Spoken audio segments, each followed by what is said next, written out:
Antes de começar, se inscreve no canal, curte o vídeo e compartilha com alguém que precisa ouvir essa história. Isso ajuda o canal a crescer. Assiste até o final, porque hoje eu vou contar a verdade sobre o que vivi. Meu nome é Verônica, tenho 35 anos e sou de Fortaleza, no Ceará. A traição não tem som. Não chega com trovões nem alarmes. Ela chega como um estilhaço de vidro se partindo dentro do peito. Aquele dia começou como qualquer outro. Eu estava na cozinha, mexendo o café, cantarolando uma música antiga, enquanto a luz da manhã atravessava a janela. Tinha acabado de voltar da feira com pão quentinho e leite de amêndoas, o favorito do meu marido, Marcelo. A vida era calma, até deixar de ser. A porta se abriu de repente. Achei que fosse o Davi, irmão mais novo do Marcelo. Ele sempre entrava como se a casa fosse dele. Mal me cumprimentava. Eu o tolerava por respeito ao meu marido. Mas naquela manhã ele entrou com um olhar estranho, o rosto tenso. E logo atrás dele, Marcelo. O rosto dele já carregava uma sentença. Me virei devagar, ainda segurando a xícara quente. Ia cumprimentá-los. Mas não deu tempo. A Verônica me seduziu, disse Davi com a voz trêmula, como se tivesse ensaiado cada palavra. Congelei. O ar sumiu. Não consegui reagir, não por culpa, mas porque minha mente não conseguia processar uma mentira tão suja. Que tipo de crueldade era aquela? Marcelo não me questionou, não buscou meu olhar, nem tentou entender. O rosto dele se contorceu de nojo, e sem dizer uma palavra me deu um tapa no rosto. A palma estalou forte. A xícara caiu no chão e se estilhaçou. Nem levei a mão ao rosto. Fiquei paralisada. Não pela dor física, mas pela rapidez com que o homem com quem dividi anos da minha vida me transformou em uma estranha. Tentei falar. O que você tá dizendo, Marcelo? Mas não consegui terminar. Os irmãos já estavam lá dentro. Davi e Renato, como se tivessem ensaiado a cena. Me seguraram pelos braços e me arrastaram para fora da minha própria casa como se eu fosse uma criminosa. Estava descalça, com uma camiseta velha. Sem entender o que estava acontecendo. Me solta. Sussurrei, mas ninguém me escutava. Renato me deu um soco no estômago. Davi me empurrou com tanta força contra a cerca que eu vi estrelas. Não reagi. Não gritei. Não fugi. Apenas deixei que me arrastassem. Os vizinhos olhavam pelas janelas. Um gravava com o celular. Você é doente. Gritou Davi, e Marcelo não fez nada.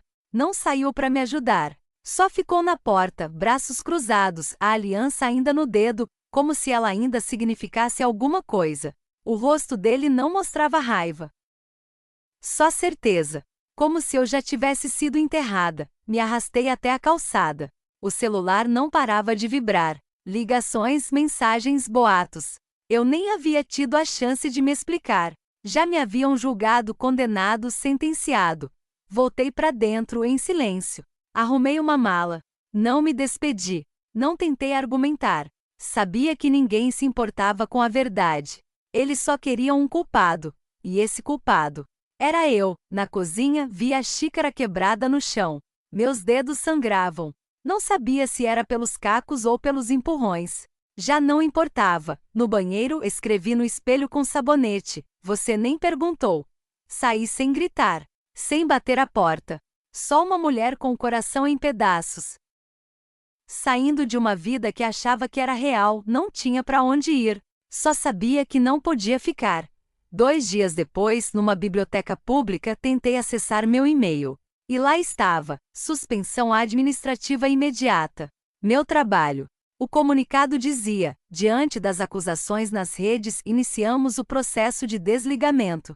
Acusações? Eu não tinha dito nada. Ninguém tinha me escutado.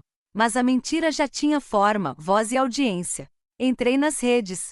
Um perfil anônimo: esposa seduz o cunhado. Engravida. Traição. Justiça. Sem citar nomes, mas quem nos conhecia sabia. Comentários: mulheres como ela destroem famílias. Bem feito, por isso o homem tem que se proteger. Era como assistir ao meu próprio velório. Ao vivo. No 3º dia, o dono do apartamento mandou mensagem: desculpa, Verônica. Os vizinhos estão incomodados. Preciso que você saia até o fim de semana. Respondi: tudo bem. Saio hoje. Não implorei. Não chorei. Porque entendi uma coisa: quando te acusam, especialmente sendo mulher, e se a história for picante o suficiente, a verdade não importa. Ninguém se importava se eu era inocente. Eles só queriam alguém para destruir. Desde então deixei de existir. Andei por horas naquele dia. Passei por lugares onde antes recebia sorrisos. E agora só via olhares desviados. Entrei numa padaria onde a Dona Neide, antes me chamava de cliente número 1, e agora me olhou como se eu fosse um fantasma. Disse: hoje não tem pão, com 3 pessoas atrás de mim na fila. Saí calada. No 5º dia, meu celular era inútil. Marcelo me bloqueou. A mãe dele também. Os amigos das confraternizações, os vizinhos, até conhecidos distantes. Sumiram. Era como se o boato se espalhasse só por eu existir. Lembrei de quando ajudei minha sogra a pintar o quintal debaixo do sol, e ela disse: você é a filha que nunca tive. Agora ela comentava em postagens: tem mulher que é lobo em pele de parente. Já nem era gente. Eu era uma lenda distorcida. Mesmo assim, fiquei em silêncio. Não por não ter o que dizer, mas porque entendi: ninguém queria ouvir, ninguém perguntou, ninguém duvidou, ninguém me defendeu. Numa noite recebi uma ligação. Era Adriana, amiga da faculdade. Só quero saber: é verdade? Desliguei. Porque se alguém que me conhecia há tanto tempo precisava perguntar, não merecia a resposta. Me hospedei num hotel barato. Passei horas olhando o teto, pensando: como uma única mentira pode destruir tudo? Lembrei das vezes que ajudei Davi com o carro, dos conselhos que dei. E era assim que ele pagava. Eu já não era uma pessoa. Era uma lembrança distorcida. Um monstro mais fácil de odiar do que compreender. Não houve julgamento, nem defesa. Só uma história. E uma plateia disposta a devorar sem pensar. Mudei de nome. Peguei um ônibus para uma cidade litorânea que eu nem sabia pronunciar. Uma mochila, 2 mudas de roupa, um caderno de capa dura. E eu. Chegando no porto, a dona do albergue não fez perguntas. Só aceitou o pagamento em dinheiro. Apontou pro cais onde um senhor chamado Ben contratava gente para limpar redes de pesca. Ben não quis saber de onde eu vinha. Só me deu um par de luvas e apontou pro trabalho. E pela primeira vez em semanas, ninguém me julgou. Ninguém cochichou. Ninguém me olhou 2 vezes. Eu era só mais uma mulher com luvas, limpando rede sob o cheiro de sal e peixe morto. Trabalhei até as mãos sangrarem. Tomei banho. Dormi num colchão fino. Não sonhei. Não chorei. Só dormi. Essa foi minha rotina por meses. Acordar, trabalhar, comer pouco, dormir. Sem internet. Sem redes sociais. Sem perguntas. Só neblina. Silêncio. E o sussurro do mar, e por incrível que pareça, aquilo bastava. Com o tempo parei de mencionar meu nome verdadeiro. Caminhava pela orla por horas em silêncio. Alguns me chamavam por apelidos da mochila. Outros só acenavam. E aquilo era suficiente. Às vezes escrevia no caderno. Não frases. Só palavras soltas. Silêncio, injustiça. Renascimento, ninguém. Como se escrevê-las me limpasse por dentro. Aos poucos comecei a respirar com mais facilidade. O povoado passou a me reconhecer, mas não como aquela mulher. Me viam como alguém útil, perguntavam se eu ia trabalhar no Cais Oeste, se queria café com açúcar, se precisava de novas luvas. Ninguém queria saber minha história. Só queriam minha presença. E isso era novo. Comecei a correr de manhã. Primeiro minutos. Depois quilômetros. Doía. Mas era um tipo de dor que fazia sentido. Queimar. Era meu.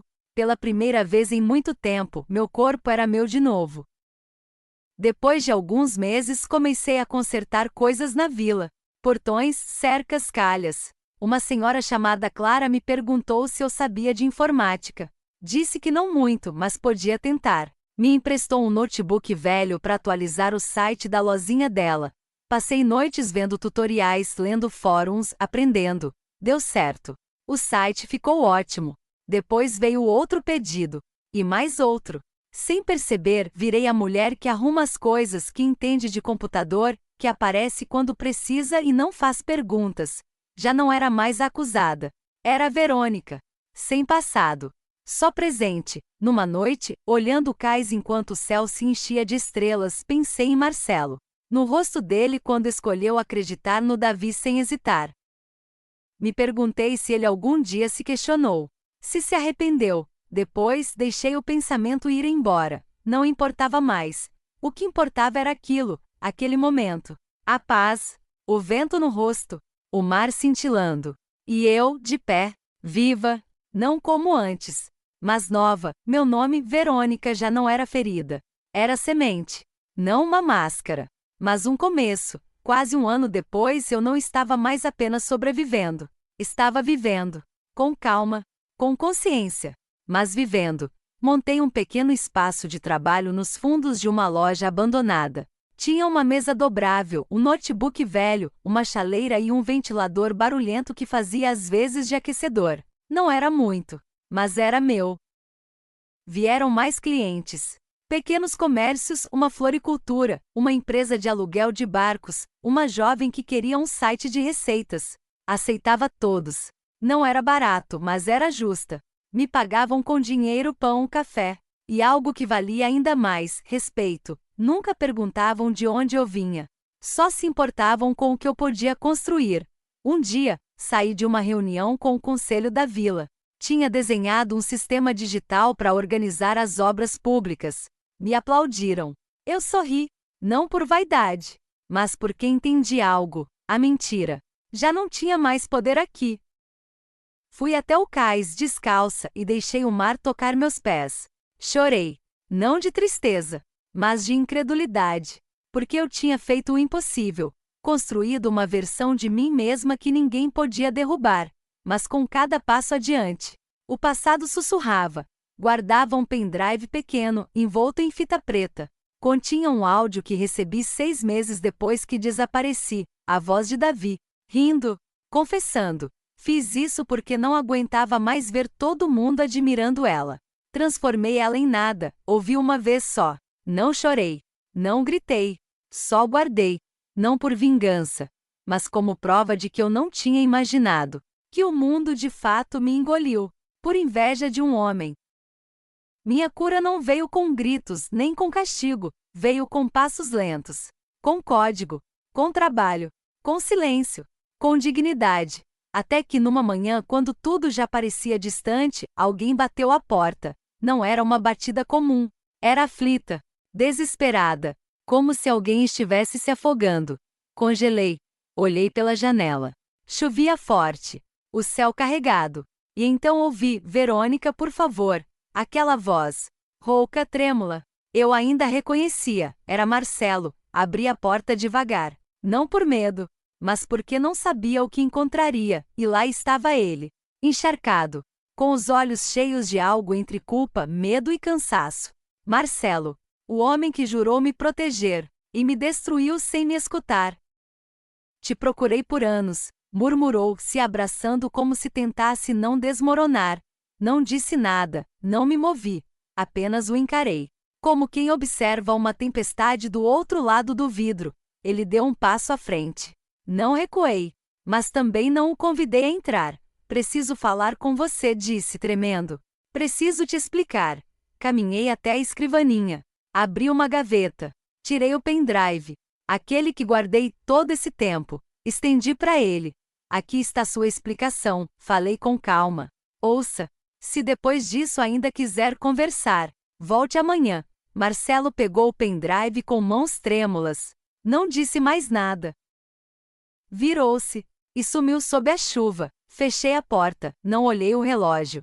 Nem peguei o celular. Apenas me sentei em silêncio, observando o mar pela janela. Naquela noite não dormi. Pensei em tudo que fui, tudo que perdi, tudo que construí sem ele. Me perguntei o que ele buscava de verdade. Redenção? Perdão? Uma absolvição que não merecia. Na manhã seguinte, a neblina cobria tudo como um manto branco. Ele estava lá, sentado no banco do alpendre. Não bateu na porta. Só ficou cabisbaixo, como se o peso do passado finalmente o tivesse alcançado. Saí. Você ouviu? Perguntei. Ele assentiu. os olhos vazios. Sem ódio. Só verdade, eu te destruí, sussurrou. Não respondi, Verônica. Eu não sabia. Não perguntei. Só acreditei nele. Só queria que você soubesse que errei. É tarde, falei firme. Não porque quero te punir, mas porque não tenho mais nada para te oferecer. Ele se ajoelhou. Mas eu não me mexi. Não estendi a mão. Não o abracei. Apenas passei por ele. Eu tinha uma reunião importante, porque a vida continuava, e eu também. Marcelo voltou no dia seguinte. Dessa vez não bateu. Só ficou do outro lado da rua, observando meu ateliê. Eu o vi entre as cortinas enquanto atualizavam um sistema de segurança para um banco internacional. Não me incomodou. Não senti raiva, nem tristeza, só curiosidade. Como quem vê passar uma tempestade da qual já escapou. Quando finalmente entrou, o sino da porta tocou baixo. Ele parou na entrada. Está ocupada? Perguntou. Sempre estou, respondi sem tirar os olhos da tela. Deu alguns passos. Fechou a porta atrás de si.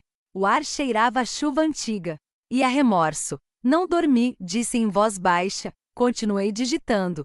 Eu não sabia da gravação. Nunca imaginei que o Davi mentiria assim.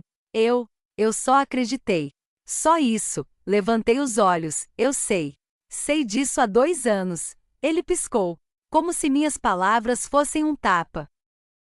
Então, por que nunca me disse?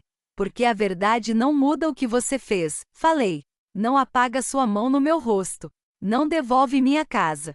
Nem os meses que passei escondida do mundo. Marcelo deu um passo para trás. Cambaleou.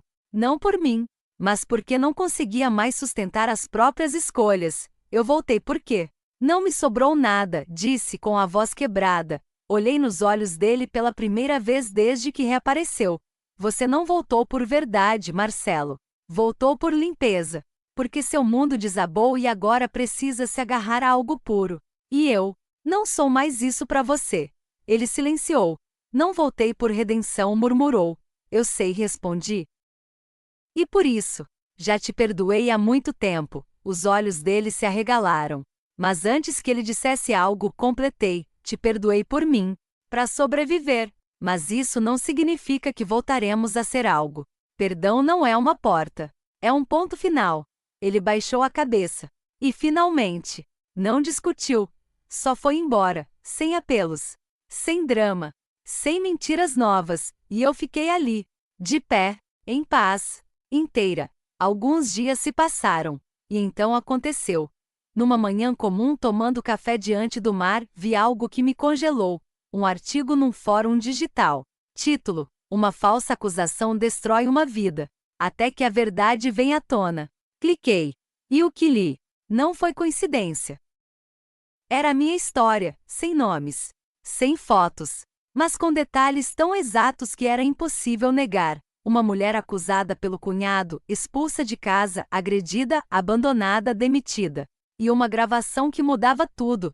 No fim do texto, alguém anexou o áudio. A voz de Davi soberbo rindo, dizendo: fiz porque não aguentava ver ela sendo admirada. Então transformei ela em nada, meu coração parou. Era o mesmo arquivo que entreguei ao Marcelo. Ele pode ter publicado. Ou alguém próximo a ele. Não sei. E não importa, o que importa é que o mundo ouviu. Em poucas horas a história se espalhou. Blogs, redes sociais, colunas de opinião. Ninguém sabia quem eu era, mas todos sabiam que eu existia. Alguns duvidaram, mas a voz na gravação era incontestável. E aí? Vieram as consequências. Davi foi demitido da agência de publicidade. A empresa soltou uma nota: não toleramos atos que ferem a dignidade humana. Renato, que era técnico de futebol numa escola particular, pediu demissão depois que vazou o vídeo em que me arrastavam no jardim. Eloá, mãe de Marcelo, foi desligada de uma ONG de apoio a mulheres. Resgataram os comentários dela. E com eles, sua hipocrisia. Nunca enfrentaram um tribunal. Mas encararam algo pior: o julgamento da verdade pública, sem juízes. Sem advogados, apenas um espelho. Do qual não podiam mais desviar. E eu? Continuei em silêncio. Não confirmei. Não neguei. Não comemorei. Apenas segui vivendo. Porque a verdade não precisa de aplausos. Só precisa de espaço para respirar. E agora? Ela tinha. A vida não virou conto de fadas. Não teve fogos de artifício. Ninguém me chamou para entrevista. Ninguém me deu troféu, mas algo mudou, o peso. Como se de repente eu deixasse de andar contra o vento. Como se, pela primeira vez em anos, eu pudesse respirar sem medo de ser vista. As pessoas passaram a me tratar diferente. Não com pena, mas com respeito. Algumas diziam que leram algo, que se fosse verdade sentiam muito. Eu apenas assentia. Era o suficiente. Uma tarde recebi uma carta sem remetente. Impressa, sem assinatura. Dizia: você não precisava fazer desse jeito. Podia ter acabado com a gente. Mas escolheu deixar que a verdade falasse. Não mereço seu silêncio. Obrigado por não nos devolver a dor que causamos. Dobrei a carta. Guardei na mesma caixa onde mantenho os fragmentos do que fui. Não por rancor, mas por memória, porque às vezes a justiça não chega gritando. Ela chega como um sussurro, impossível de ignorar. Certa manhã, caminhando até a biblioteca onde daria uma palestra sobre segurança digital, um adolescente me parou na rua. É você? A da história? Fiquei muda. Li num fórum. Imprimi. Tá no meu quarto. Quase desisti esse ano. Me acusaram de algo que não fiz. Mas sua história me fez ficar. Tirou da mochila um caderno. Abriu numa página. Um desenho. Uma mulher sem rosto, de pé no meio da tempestade, com os pés firmes no chão. Embaixo, uma frase a lápis: a verdade não treme. Não consegui conter o sorriso. Olhei nos olhos dele. Não deixa que te apaguem, falei. Ele assentiu. E saiu correndo. Fiquei ali parada com o vento no rosto, sentindo que tudo o que vivi finalmente fazia sentido. Não porque acreditaram em mim, mas porque eu continuei de pé. Eu não precisei destruir ninguém. Só precisei me reconquistar. E consegui. Meu nome é Verônica. Fui acusada, agredida, exilada, esquecida, mas não fiquei enterrada. Reconstruí minha vida dos escombros. Não para provar nada, nem para recuperar o que perdi, mas para escolher quem eu queria ser.